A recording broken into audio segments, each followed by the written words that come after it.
Monday to Friday on GB News Radio. You can listen online and on DAB+, on the smart speaker app and on the GB News app. And if you've got an Alexa, all you have to say is, Alexa, play GB News. We're also on TuneIn and the Radio Player apps. From the school run to rush hour, get revved up with me, Patrick Christys, on GB News and GB News Radio.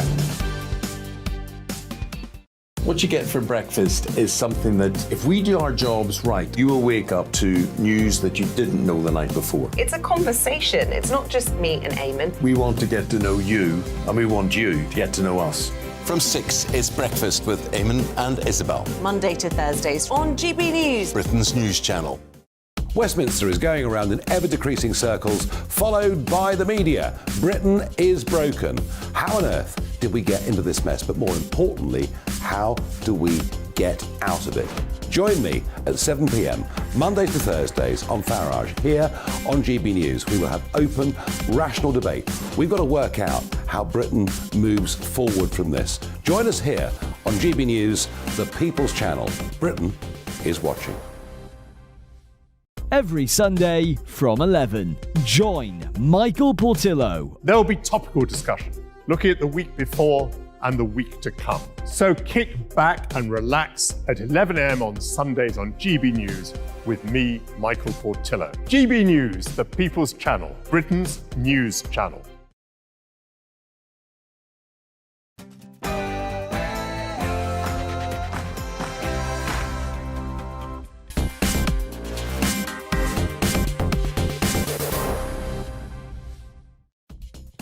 Well, the aftershocks from yesterday's Trick Awards have still been rumbling on today, and quite extraordinarily, it would seem there are many that work in the television industry that don't like the way that you voted. No, they seem to object to it. I think some are even suggesting maybe you didn't know what you were voting for. Sound familiar?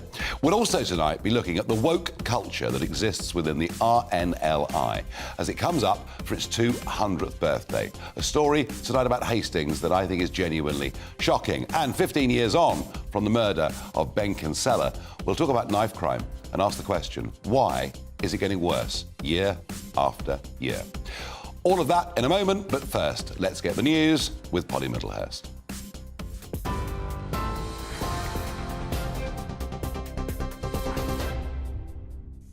Nigel, thank you. Good evening. And we start tonight with the news that the wreckage from the ill-fated Titan submersible has been recovered from the seabed in the North Atlantic. It's been brought ashore for the first time this afternoon.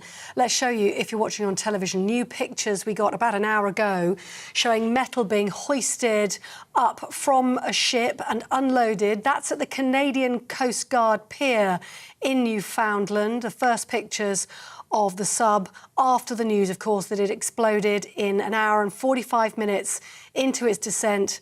The people on board were on their way to visit the wreckage of the Titanic. That happened on the 18th of June. All 5 people on board, we know, perished after the submersible suffered a catastrophic implosion underwater. Those pictures just through in the last hour. Now, also in the news today, Daniel Korski has pulled out of the race for the London mayor after a TV producer accused him of groping her a decade ago. In a statement this afternoon, he said he's withdrawing with a heavy heart, but that he also categorically denies the allegations. Daisy Goodwin made the formal complaint and Number 10 commented it was very serious and they urged any other complainants to come forward. Mr Korski says the pressure on his family and the inability to get a hearing for his message now makes it impossible for his campaign to continue. Mr Korski said no investigation has ever taken place and said, "I have been clear I would welcome and constructively participate in any investigation." Thames Water says it's working constructively with its shareholders to secure funding amid mounting concern over its financial stability. Contingency plans are being drawn up by the government, including a possible emergency nationalisation of the company. It's feared Thames Water is £14 billion in debt. The Environment Minister, Rebecca Powell, said their 15 million customers should rest assured their water supplies will be protected. Ofcom has launched an investigation into BT after disruption to the 999 emergency call service, which happened at the weekend. The communications watchdog says it's going to look into the incident to find out whether or not the telecoms giant failed to comply with its regulatory duties. BT, which manages the 999 system, apologised sincerely for the UK-wide disruption. Hundreds of steelworkers have been protesting outside Parliament today, the GMB union claiming almost 80% of jobs in the steel sector have gone in the last 40 years. Workers are now calling for a proper industrial strategy and relief from energy costs. The government says it is working closely with the sector to secure a sustainable, decarbonised and competitive future for steel. And 3 people were arrested today after Just Stop Oil disrupted the second Ashes test at Lord's. They ran onto the pitch. England wicketkeeper Johnny Bairstow, though, took matters into his own hands by picking up one of the protesters that had been attempting to throw orange paint powder onto the pitch.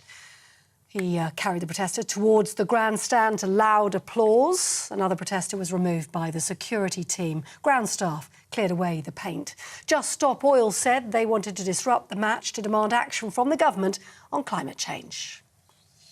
That's the news. You're up to date on TV, online, DAB+ radio and the TuneIn app. This is GB News, Britain's news channel.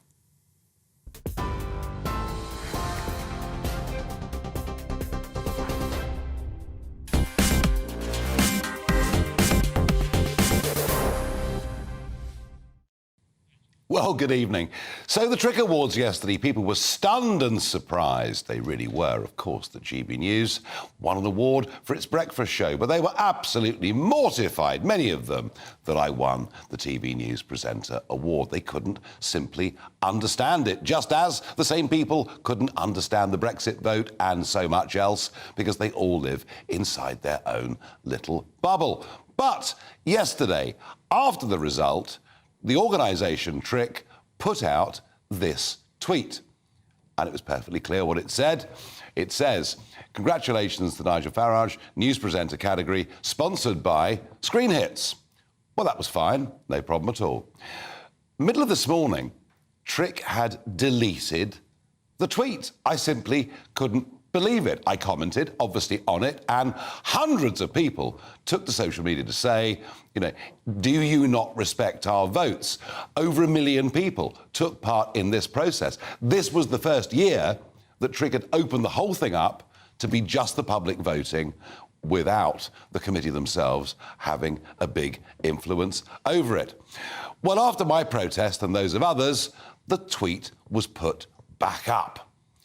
Interestingly, though, it was different to the first time round. Now, they are very pleased they put up a nice picture of me standing there with the trophy and a pint.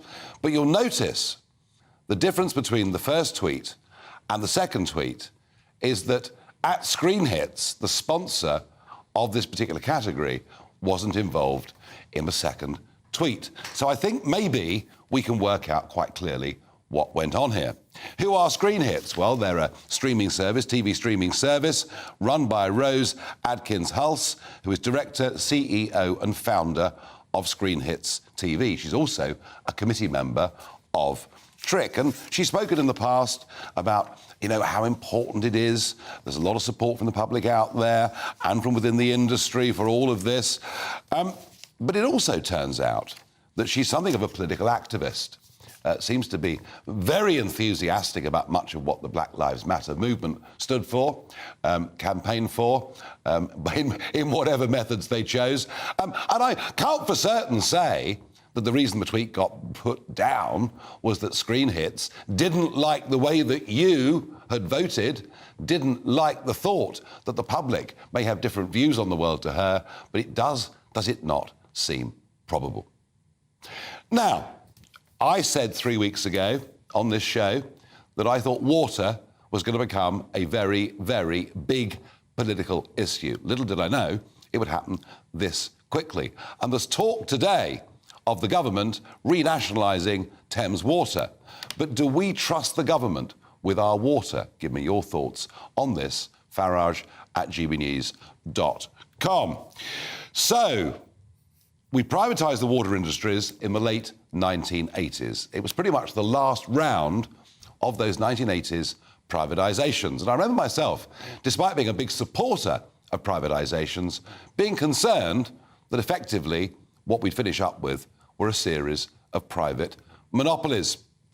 Jonathan Portes, who is Professor of Economics and Public Policy at King's College London, was somebody in 1989 who worked on the privatisation of the water industry as a Treasury official. So it is all perfectly clear, Jonathan, that people who bought shares in those companies made a big, quick financial hit, that our bills have gone through the roof, that leaks have got worse, that storm overflows leading to sewage in appalling quantities has been going out onto our beaches. I mean, the whole thing has become, frankly, a bit of a rip-off. And it's you that's responsible for all of it. You're absolutely right. So in my defence, and indeed in defence, at least partial defence of the Thatcher government at the time, yes, we knew at the time we were selling these companies off cheap. We knew that this was going to hand a massive windfall to private shareholders, and that was indeed part of the strategy. But the hope was that this would be a one-off, that after a few years of high profits, that the regulatory regime would be tightened and we would be able to, a new independent regulator would force the companies to be more efficient, force them to invest more and deliver better service for a reasonable price to bill payers. And that, as you say, clearly hasn't happened. So the original scheme had its problems, but I think you can't blame Mrs. Thatcher and indeed me for everything that's gone wrong in the 30 years since. It's been successive governments and regulators who, frankly, have been completely asleep at the wheel on this topic. Yeah, and I mean, if you look at, for example, South East Water, who've imposed a hosepipe ban on 2 million homes, and for thousands of people in their areas, they've had days and days without any water at all.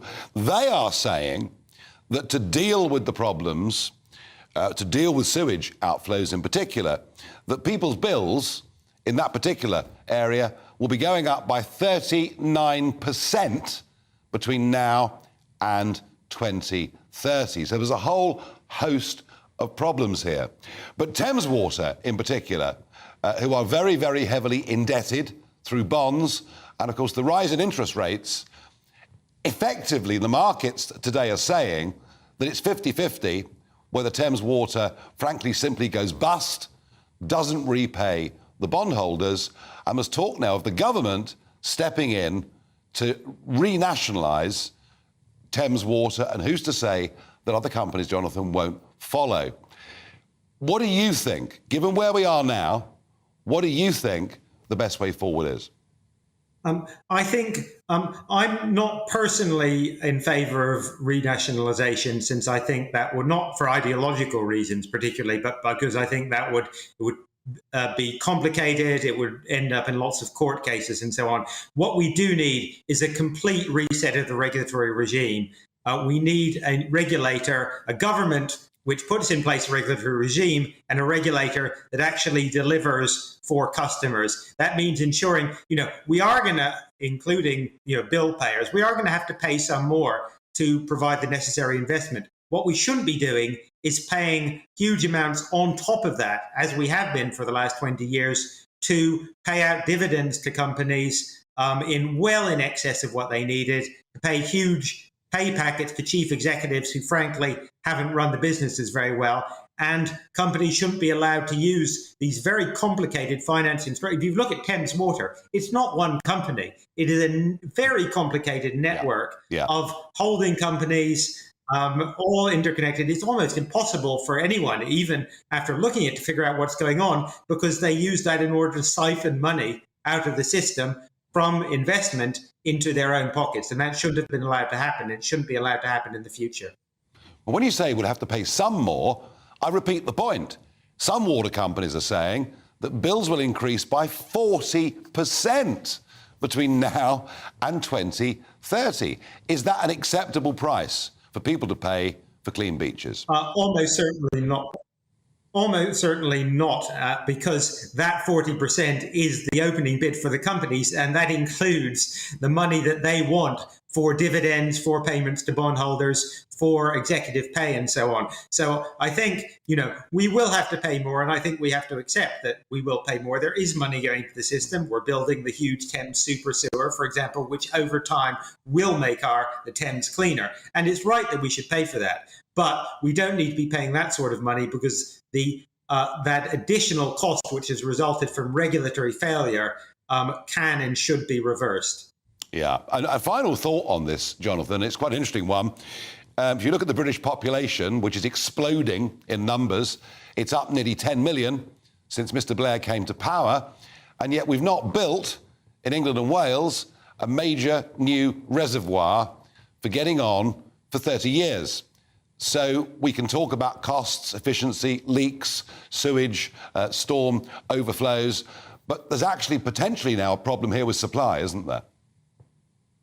Potentially. I think with proper management, it's not like the UK. We're not southern Spain or Greece, right? We get a reasonable amount of rain and water in this country. Yeah. So with proper management of the water system and rivers, we should have no problem in providing decent water and clean water, clean beaches and rivers. But you have to get the regulation right, and we failed to do that for a very long time. OK, thank you for your explanations, and I will not hold you personally accountable for all that's gone wrong. Thank you. I promise you, but thank you for giving us the history of that. Jonathan Portes, thank you very much indeed. In a moment, let's have a look, shall we, at electric vehicles. Is it really realistic that after 2030, all new production of cars is going to be EVs? And I say this just after a parliamentary committee has said that actually there should be no more hybrids either manufactured after 2030. Is it realistic, or is the whole thing just a pipe dream? All of that in just a moment. First and foremost, I am a GB News fan, and I was before I was working here. Just love the fact that we're asking the questions that a lot of establishment media won't ask. With a bit of a twist, we not only want to inform you, but we want to keep you entertained. It's worth the drive because you get in and the team's all ready and waiting, they're itching to go, and it's a proper little family. GB News is the People's Channel. It's the audience that makes the programme sing. We're giving our viewers and our listeners a voice. I see the thousands of your letters, tweets, emails, you name it, coming in. Britain is broken. How on earth did we get into this mess? But more importantly, how do we get out of it? The establishment had their chance. Now we're here to represent you. It's time for something different. It's time for GB News. I'm very patriotic. I believe in Britain. Our best days lie ahead. Britain's watching. Britain's watching. Join us here on GB News. The People's Channel. Britain's news channel. I'm Andrew Doyle. Join me at 7 o'clock every Sunday night for Free Speech Nation, the show where I tackle the week's biggest stories in politics and current affairs with the help of my two comedian panellists and a variety of special guests. Free Speech Nation, Sunday nights from 7 on GB News, the People's Channel, Britain's news channel. Nightmare commute. Kick it up a gear with me, Patrick Christie's, at drive time, 3 till 6 p.m, Monday to Friday on GB News Radio. You can listen online and on DAB+, on the smart speaker app, and on the GB News app. And if you've got an Alexa, all you have to say is, Alexa, play GB News. We're also on TuneIn and the Radio Player apps. From the school run to rush hour, get revved up with me, Patrick Christie's, on GB News and GB News Radio. What you get for breakfast is something that, if we do our jobs right, you will wake up to news that you didn't know the night before. It's a conversation. It's not just me and Eamon. We want to get to know you, and we want you to get to know us. From 6, it's Breakfast with Eamon and Isabel. Monday to Thursdays on GB News. Britain's news channel. Westminster is going around in ever-decreasing circles, followed by the media. Britain is broken. How on earth did we get into this mess? But more importantly, how do we get out of it? Join me at 7 p.m, Monday to Thursdays on Farage, here on GB News. We will have open, rational debate. We've got to work out how Britain moves forward from this. Join us here on GB News, the People's Channel. Britain is watching. Every Sunday from 11, join Michael Portillo. There will be topical discussion, looking at the week before and the week to come. So kick back and relax at 11 a.m. on Sundays on GB News with me, Michael Portillo. GB News, the People's Channel, Britain's news channel. You're listening to GB News Radio.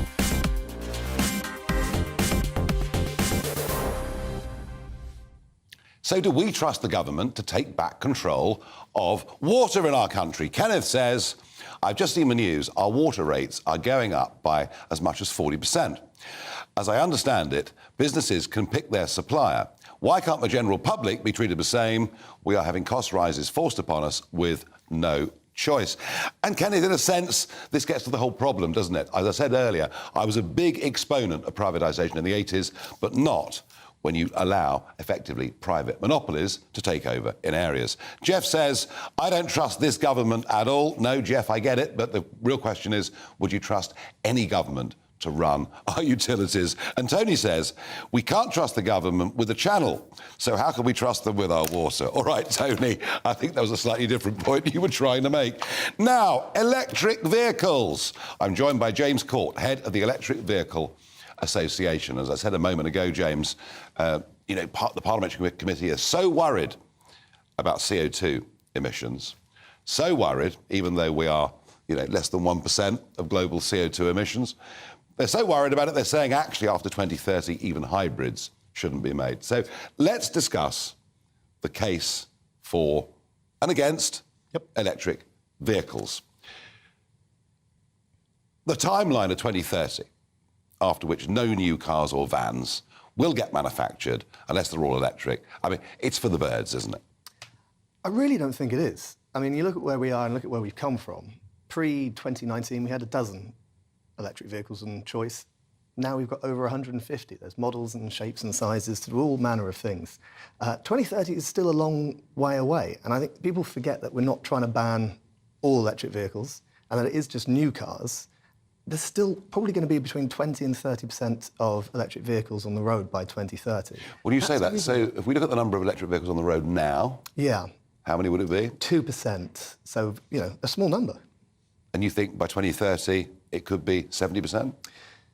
The projections that the ZEV mandate, which is the policy mechanism that's going to get us there to 2030, 35, the trajectory they've taken is pretty much what the car industry was saying was going to be business as normal. It was business as usual. So we're looking at the growth and where we've come from. We look at the demand, and we're looking at what the motor industry themselves say they can manufacture. A lot of people on the green side were actually wanting much quicker transition over. So this is already an industry. I wonder about this. I mean, here we've got the greenies who don't want us to produce our own oil and our own gas and our own coal, even though we're going to need this stuff for decades. There's no question in some way we will need this stuff for decades. But they're more than happy. Let's not have a small anthracite mine in Cumbria, but they're more than happy in the case of lithium, major problem. Most of the big lithium reserves now around the world are controlled by China. Cobalt, we know, appalling conditions in Central Africa. I mean, we are going to need, if your targets are going to get met, we're going to need to start mining around the world on a scale never seen before by humanity. How green is that? I mean, we've seen huge changes happen in a very short amount of time. We saw a shift from town gas to natural gas. That was every home in the country got done in under 10 years. But that's technology, right? Yeah. And I get that. That was a shift in technology and a very significant and a very good one in many, many ways. What I'm saying to you is there will be open-cast lithium mining across the world at a massive scale. And why do people not think that actually the amount of CO2 we're going to need to produce these cars and to get these minerals, let alone the price, because already electric cars are quite a lot more expensive. I mean, I would have thought that if your timelines were met, I can't even imagine what the price of copper, cobalt and lithium is going to be by 2030. So there's a lot to unpack there. I'm sorry, there is. There is. There's a few things. I mean, on the lithium side of it, I think it's important that manufacturers, and actually on the battery side, the vast majority of large battery manufacturers now have signed up to pledges on lithium and cobalt, and I think that's necessary and needed. But we're beginning to see... When you say pledges, what do you mean? In the same way that you have Fair Fuel coffee, they will be trying to make sure that their supply chain is as clean as it possibly can be. And that's a pledge that not a lot of other oil and gas companies and petrol companies have taken. I think we've got to look at sort of both the lithium and the need for lithium. It's in everything we've got. I'm sure you've got lithium on you right now. And I think actually the amount of lithium that goes into the batteries isn't as great as everybody thinks, and we're already seeing technology advances. Already this year, there's going to be a sodium battery put into a car, and that's already on sale, and hopefully will be on sale in the UK later. Technology advances on this is going to be huge. Either way, this will have to be a mining revolution around the world that will be needed if countries like us are going to go towards EVs. On that, all I can say is that I listen to people like Elon Musk who say that, OK, in the next year or two, there are squeezes, there are pinches on lithium, but the long term of it, this is a reasonably abundant resource, and there are already technological advances. Elon Musk does have, you know, actually to sort of have to talk his book a little bit. I mean, let's be fair about this. Now, the cars are incredibly heavy. They're making potholes in Britain much worse than they already could be. They're endangering all sorts of multi-storey car parks where it may be impossible for these cars to go. There are no charging points. And when you get to a charging point, the rip-off prices are, particularly on the motorways, are horrific. All right, give me one at a time. We'll try and work their way through. We haven't got long. So we haven't got long. On the pothole issue, I mean, the most significant thing there would be freight. And I think when you're talking about the extra weight of cars, all right, model for model, it's like 15%. I tell you what, I'll give you that on the potholes. All right, fine. But these are incredibly heavy. 15% more, roughly, than the model. So a Golf versus an e-Golf, you're talking around 15% more heavier. The real problem is that also cars have just got huge. I mean, I wasn't around in the 1970s, but when you were designing car parking spaces, when you're designing sort of car parks, we were driving much smaller cars. That is a much bigger... And much lighter cars. And much lighter cars. Much lighter cars. Oh, completely. Yeah. So, I mean, just people's tastes in cars have moved much more to much larger cars. It is definitely a problem. We're all driving too bigger cars. Now, chap that drives me around quite a lot. Yep. Spent quite a lot of money on a brand new London black taxi. It's electric, but in reality, he has to run it on petrol for most of the time. It's just not working. The charging points in London, the infrastructure simply isn't there. The cost of that infrastructure going in would be enormous. I mean, let's face it, this just at the moment, and I grant you 2030 is a few years away, at the moment, this just is not a practical proposition, is it? See, I think the black cabs is a real success story for the UK. We sort of, obviously, it's a very iconic vehicle. And within 3 or 4 years, they've managed to completely turn around their supply chain and produce this first of a kind sort of electric black cab.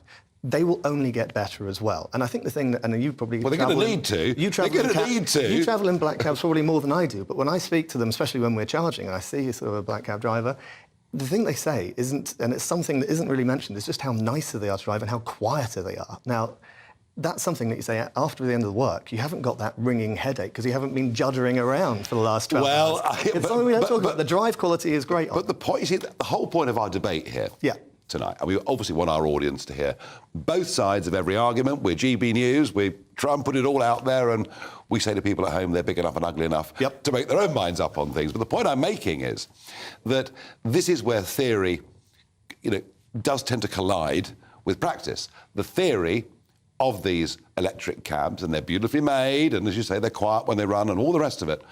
But the theory hits the practice, and in practice, most electric cabs are driving around on petrol. And this is very interesting. When it comes to range of electric cars and London taxis, I just feel the electric manufacturers just lie to us the whole time. The fact is the ranges are not great. So I've got I would say I've got a Kia Niro, which is sort of a mid-range market car. I get it on a salary sacrifice. I would be honest and say that it does 200, it's advertised at, I think, 250, 260. It does 220 in the winter. It does 300 in the summer. And if I'm driving on a motorway, and especially if I'm doing marginally over 70 miles an hour, then that does obviously reduce the battery a little bit more. But it's the same with ICE cars. I mean, ICE cars are also less reliable, ICE being obviously petrol and diesel cars. They are less reliable, less efficient in winter, and also less efficient when driving on motorways. It's something, and I think this is when your viewers do get into them. I mean, I think I've over-batteried. My car, as I said, about 260 miles on average. I actually think for what I do now, I could save myself 10 grand and go down to 120, 150 mile range, because that would suit my purpose. That would suit your purpose. Wouldn't suit mine. Wouldn't. No, and No. this is it. And I think the thing is right now, again, let's remember that we are talking about a very small number in the next 7 years. I'm lucky I live in London and I've got lamppost chargers on my street. 70% of people in the UK have driveways, and that's when you can really start saving. If you're living in a tower block, it's impossible. It's definitely going to be more of a All right. challenge. Well, James, we'll debate this again. Please. Thank you for coming in. In a moment, a really shocking story about what has happened in the East Sussex town of Hastings to their lifeboat service.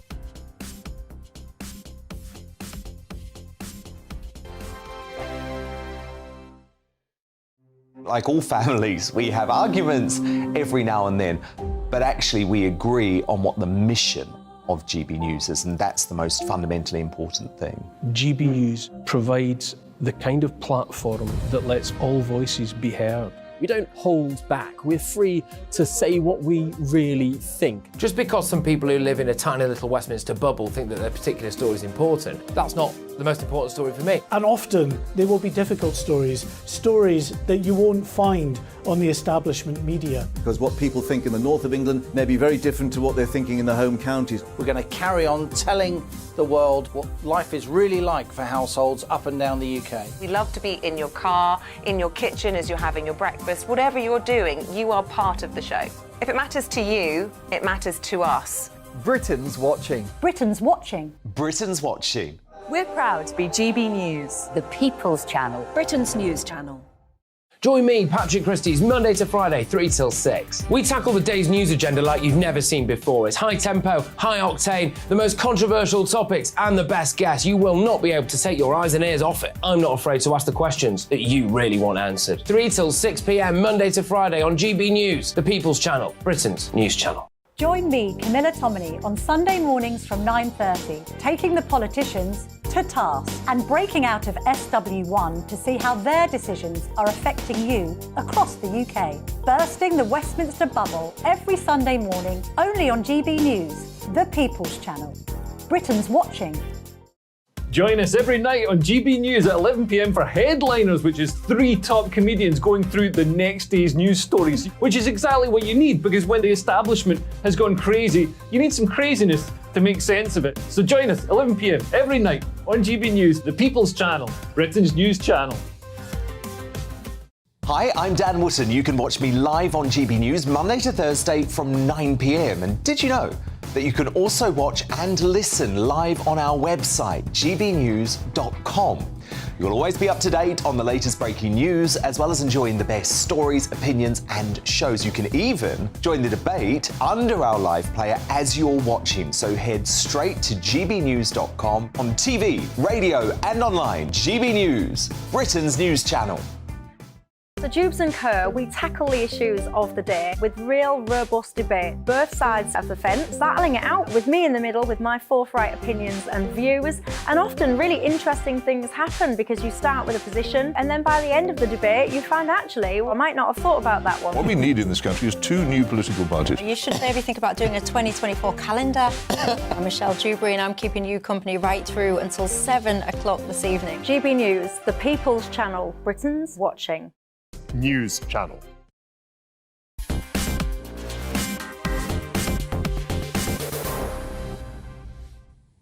It is so sad that the RNLI, an organisation that's been around for 200 years next year, has succumbed to woke culture. We've covered this before on this programme. But I think what Sue Reed, Special Investigations Editor at the Daily Mail, is about to tell us is, without doubt, the most shocking case I've heard so far. Sue, welcome again onto the programme. So we're talking about the quaint little East Sussex town of Hastings, where all the boats launch off the shingle with its amazing old town. Had a lifeboat crew there forever. Normally, historically staffed by local people, fishing community. Mainly fishing community. Mainly fishing community, historically. What's happened? Well, it's become immersed in a shocking woke row, and it's almost like the perfect storm, because we are talking about fishermen who, some of them are 3 generations of RNLI, very experienced seamen who have suddenly crashed into the woke world that the RNLI has become, and it's an incredibly sad story, actually. For 2 years now, probably 3 years, I've been trying to get lifeboatmen up and down the country. I've been to Scarborough and various places to talk about what was happening within the RNLI, and they've been frightened into silence. Over the weekend, that silence finished when a few lifeboatmen from Hastings said, we want to tell you exactly what is happening. They said it's heartbreaking. And some of the crew have left or been asked to leave? Some of them have been made to stand down, according to the report, and because they've run into... And what are their crimes? Well, they've been accused of being alpha males. Oh, dear. How awful. Who are anti-women, that show poor behaviour to women, that rolling their eyes when women speak, and various things like this, and making a "I'm watching you" gesture, which apparently is 2 fingers up to your eye. But the report that I've seen, and all they've seen, is a pretty flimsy affair, to be honest. But there are these terrible, widespread accusations against all men at Hastings lifeboat station. Well, if I was in trouble in the middle of the channel on a boat that was sinking, fearing for my life, I'd want some alpha males to come and get me. But equally, of course, there are some women on lifeboat crews around the country. There's one I know. They say so themselves. And some can be very, very good. So what's the issue here? Well, the issue is that, and I have got some quotes from them, which they permitted me to read out a couple.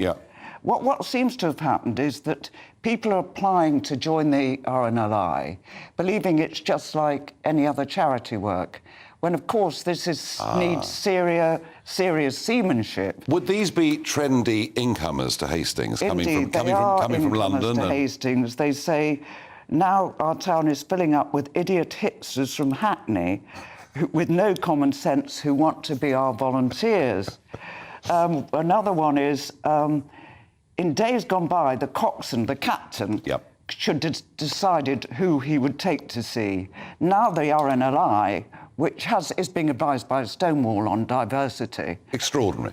...says everyone must have a turn. It's a matter of she hasn't been out for a bit, give her a go. But some of the female volunteers who have been given a go have been violently sick at sea. Yeah, well, seasickness, of course, is not much use to the crew, because if someone's sick, they're out of action. They're one person down. And, I mean, I presume this is causing great division within the community in Hastings. Well, I think it is causing great upset, but they have been silenced, these... I know. But their families are upset as well, obviously. It trickles right through the community. And why would the RNLI, a volunteer organisation... They've got obviously, the head office in Poole, and there are paid engineers around the country, but basically volunteers. Why the hell are Stonewall involved with them? Well, the RNLI say Stonewall came on board in 2017, and they have got Stonewall. They're a Stonewall champion, and they stamp it very proudly on their website.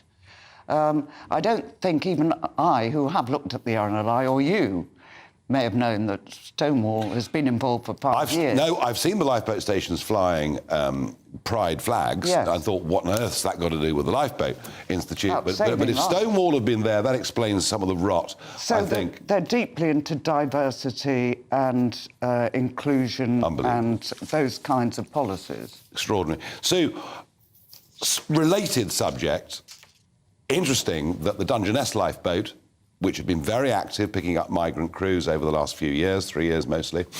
And we get those photographs of long lines of men walking up the shingle beach or over the sand onto the beach at Dungeness. Interesting to note that Dungeness has hardly brought any migrants in the last couple of months. Indeed, the other day, the Dungeness lifeboat had picked up some migrants from a dinghy, and then those migrants were transferred onto a border force vessel. And that in Dover itself, and some people made a blooming nuisance of themselves, but professional photographers, people taking film, were able to see the boats coming in. They've now been forced out, effectively, of Dover Harbour. As I say, Dungeness, they're trying to stop any landings happening at all. And when I was out Monday week back filming, they put a 1 mile exclusion area around where a dinghy was, with a border force vessel coming, to say if we went within a mile of it, we'd endanger lives because this was a search and rescue area. Is somebody somewhere trying to close this story down? Yes, they definitely are. They don't want pictures of migrants coming in Dover on the front pages, and they've been very effective at doing this over probably 6 months now. Yeah. They don't want the public to know the numbers. They don't want to, and I really do think it's a freedom of speech issue that Fleet Street should take extremely seriously. So do I. Sue Reed, keep up the great work. Thank you for the Hastings story, even though I find it pretty repugnant. Now, I was at Lord's today, of course I was, the opening day of the second Ashes test, and within a few minutes, some idiots from Just Stop Oil ran onto the pitch. And I got to admit, I was screaming, please, somebody rugby tackle them. Please, somebody stop them, because they had their orange powder with them. Well, I'm pleased to say that England wicketkeeper Johnny Bairstow was the hero of the day. Here he is in action. We've had a protest here. Johnny Bairstow has just dragged one of the protesters off. We're going to have a delay.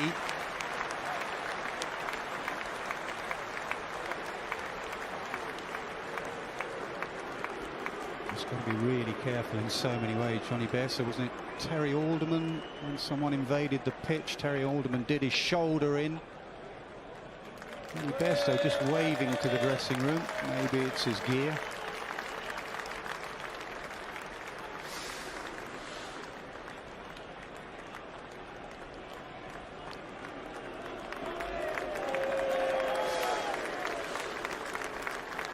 Proper stuff. Well done, Johnny Bairstow, for getting that bloke away. He was about to dump that orange stuff on the pitch. It could have destroyed the whole test match, although Australia are having a fairly good go at the moment at destroying our chances. And an extraordinary report, talk about a What the Farage moment, extraordinary report out on Reuters today that says President Joe Biden and every living former US president, except Donald J. Trump, are direct descendants of slaveholders.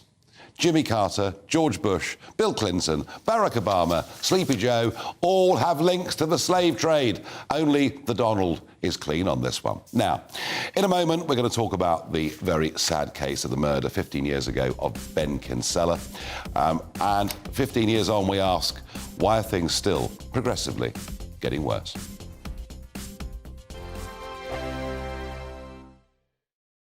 I joined GB News because I was sick and tired of not hearing my views being represented, not just mine, but so many people that I knew and spoke to. I just couldn't get my voice out there. I couldn't say anything. I couldn't do anything. Whatever the narrative was, I kind of had to follow it. GB News is there to provide a voice for those who have been ignored by the establishment media. We think different things, we've got a different style. GB News is here to be optimistic and positive about the future. It's real kind of dynamic and flowing, with the audience very much at the heart of it, like a big family. Here at GB News, we talk about the things that matter to you. Hearing the voices from right across our towns and cities, especially our towns. All sides of the argument represented with a heavy dose of opinion. We're on a mission here to make a difference. And the GB News family really is here for you, and whatever time of day you can watch or listen. Britain's watching. Britain's watching. We're proud to be GB News. The People's Channel. Britain's news channel. Monday to Thursday, 9 p.m. till 11 p.m. Join me, Dan Wootton. I'll bring you the sharpest takes and hottest debates. Do you not believe in prison? I don't believe in prisons. I'm completely stunned. I guarantee you there'll be no spin, no bias, no censorship. I actually was personally quite offended by it. And no reason to go to bed. So I guess they've always been quite woke. That's Dan Wootton tonight on TV, radio and online. Monday to Thursday from 9 p.m. till 11 p.m. on GB News. The People's Channel, Britain's news channel. You've probably seen politicians interviewed 1,000 times, but we do it differently. We find out who they really are, we don't shout, we chat, and hopefully we bring a bit of light, not just heat. Did you know Kate Moss? Apparently. Do you have a pair of jeans or a pair of jeans? No, of course I don't. What would I do with them? My friends are like, oh my God, what's she doing now? Join me every Sunday at 6 for Gloria Meets, only on GB News, the People's Channel, Britain's news channel. Weeknights on GB News from 6 p.m. You'll always get drama. Please stop, Michelle. I know, yeah. Please stop. Should I just shut up? Romance. You like me, I like you. There you go. You are. Well, don't tell anybody. Adventure. Etc. That's the whole point. But And action. Sergeant, the big green, my superstar panel, they're already at it. They're fighting. It's going to be quite a show. Only on GB News. Britain's watching. In a world of dull and predictable radio and TV shows. Oh, hi. On Mark Dolan tonight, we've got big guests. We drill into the big stories of the day. The show adds up to a brilliant listening and viewing experience. Mark Dolan Tonight is the most entertaining current affairs show ever, and that's a fact. That's Mark Dolan Tonight, Friday, Saturday and Sunday from 9. Only on GB News, Britain's news channel.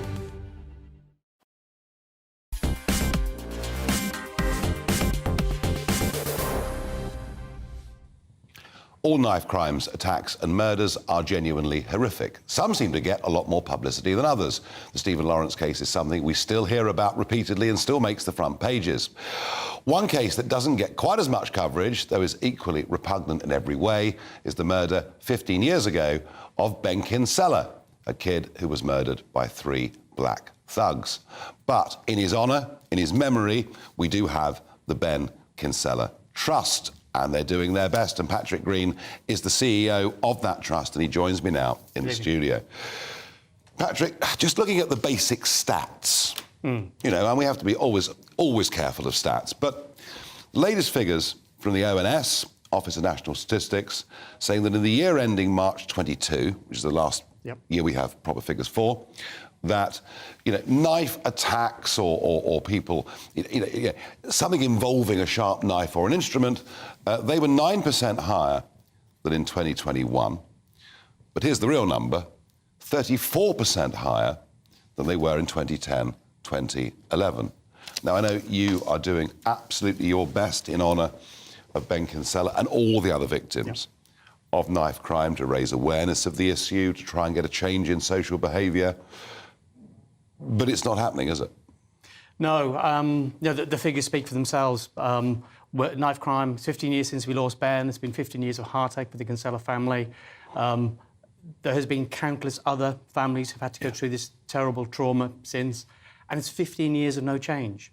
And, you know, I'm looking forward and I'm thinking I can't see any significant difference going forward to than what we've gone through. And it's, you know, it's 15 years ago tonight that Ben lost his life. I know. And I'm thinking there are going to be other families who are going to go through the same thing. And it just has to stop. And something has to give. Well, you say that, but it's actually getting worse.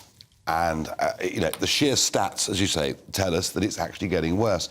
But there's something culturally going on, Patrick, that worries me. So I spoke to a group of young kids on a street a couple of years ago about this and about knives.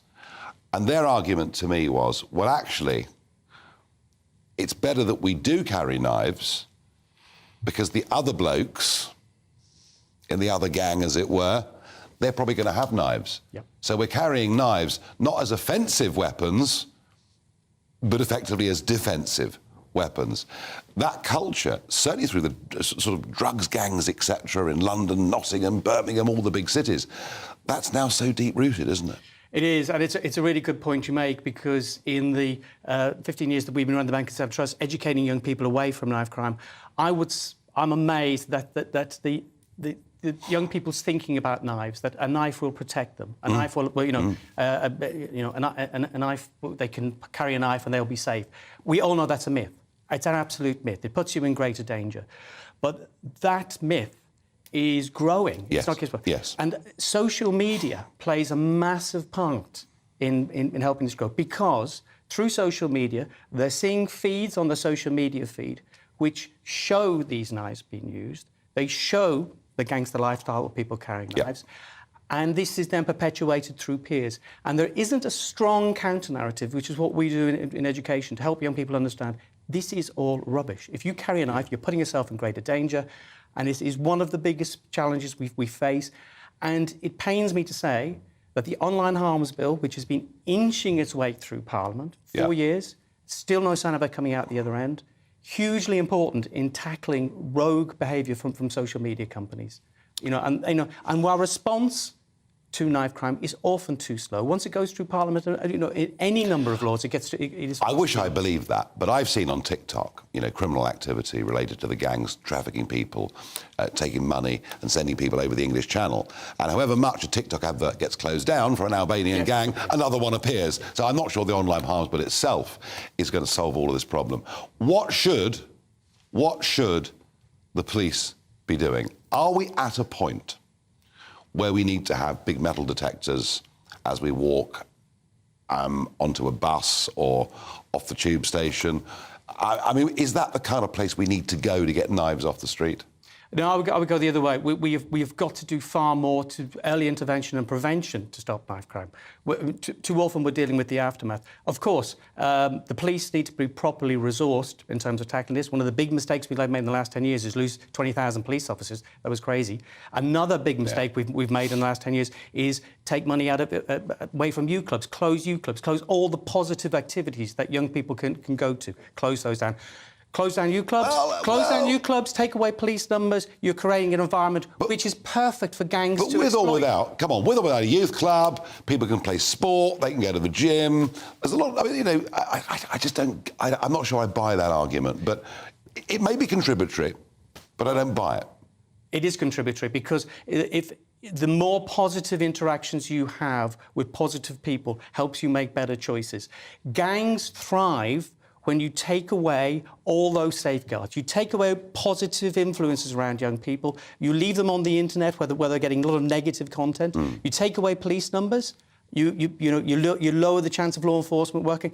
Who is this benefiting? It's benefiting gangs, and they're very quick to exploit. Yeah, and of course at the heart of the gang problem is the drug problem.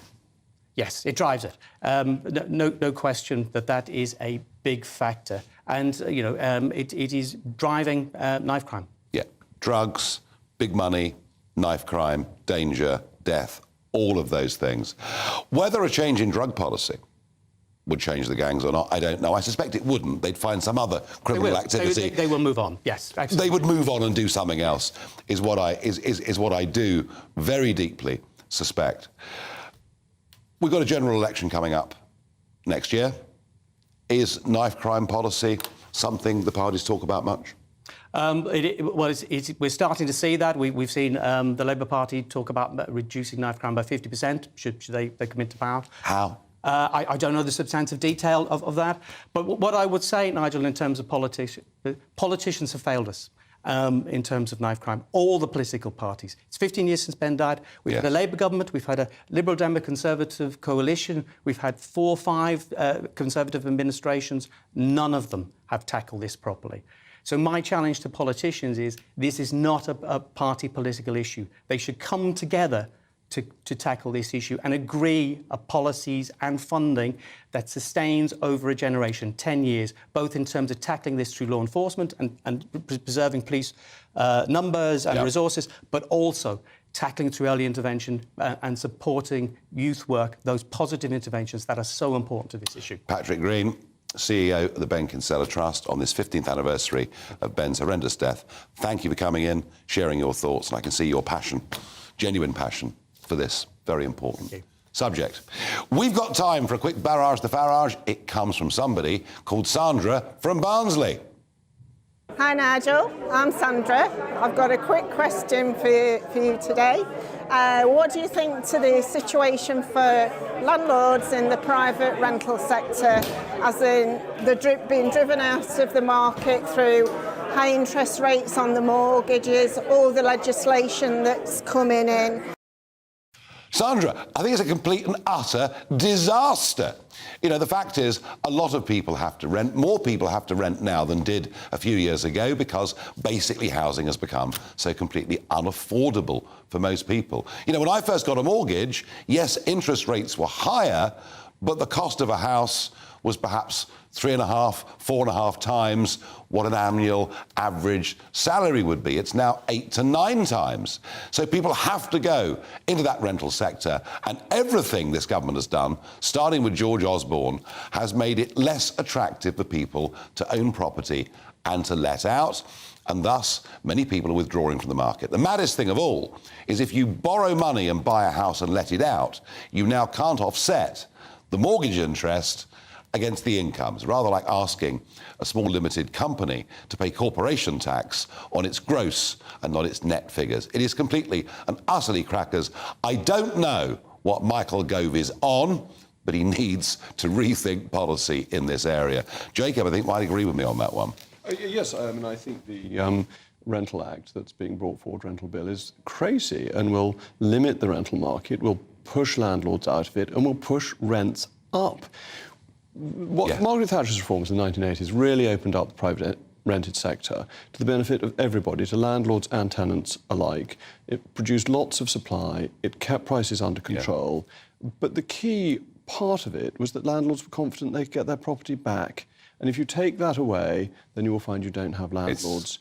But most landlords want good long-term tenants. So it all worked, and this reform, I think, is very bad. It's very, very bad. Now, you and I were within a few feet of each other at Lord's today. I've just praised Johnny Bairstow for getting rid of that protester in no uncertain terms. What have you got coming up tonight on the show? Well, we are going to be talking about that. We've had the Climate Change Committee saying we're not going fast enough. We've had these fanatics from Just Stop Oil interrupting Lords. They're not actually very successfully. I mean, I think the slow over rate couldn't really be blamed on the Just Stop Oil fanatics. I think there are other reasons for that. We'll be discussing that. Also talking about Thames Water and why the bankruptcy of Thames Water will not affect your water supply. People don't need to worry. It's a financial issue. It's not an operational issue. There's no problem with Thames Water's operations. No. They're very profitable, and we'll be going through that. Apart from too many leaks. Well, sounds a bit like government. Awful. Well, you were there at the heart of it, so you would know better than me. Right, well, that really is it from me. It's over and out. I'll be back with you tomorrow evening at the same time of 7 o'clock. Thanks for being with me. Let's see what the weather does. Hello there, I'm Jonathan Vautry here with your latest GB News weather forecast provided by the Met Office. Whilst it was northern and western areas that saw the bulk of the rain throughout Wednesday, it's going to be southern and eastern areas that start off with it on Thursday. It's all due to this cold front that is slowly sinking its way southeastwards across the country during the overnight period. So parts of England and Wales starting to see outbreaks of rain. Some of those could be heavy across parts of Lincolnshire down into East Anglia as we head into the late evening and the early hours of Thursday morning. Over to the west and north, starting to see some drier and clearer intervals developing, a scattering of showers across the western areas of Scotland, but many staying dry. It's here in the west where we'll see the fresher temperatures overnight around 10-12 degrees Celsius, but in the southeast holding up around 17-18 degrees in a few spots, so quite humid and muggy night to come here. That rain slowly clearing its way off could take into the afternoon before it properly clears off parts of southeast Kent and Essex, but elsewhere it will turn into a day of sunshine and showers. Parts of eastern Scotland down into eastern England could see some heavy showers in there with some thunderstorms in the mixture, but where you see the sunshine feeling relatively pleasant, highs around 20-22 degrees Celsius. That clear spells mean that we'll have some late evening sunshine as well into Thursday evening, and most places should stay dry. Still, some showers filtering their way across the Highlands into the northern hours again could be quite heavy in places. And then into the early hours of Friday, we start watching as this band of rain is going to slowly push its way in from the west. Skies turning grey across Northern Ireland, Wales, southwest England, and then some heavy outbreaks of rain possible across western Scotland as we head throughout the day as well. Generally eastern, southern eastern areas staying drier but relatively cloudy. Low pressure is staying with us into the weekend as well, and those isobars are squeezing together as well, so the weekend could turn into quite a breezy one with brisk winds in places, further showers and longer spells of rain as well. Otherwise, enjoy the rest of your evening. Bye-bye.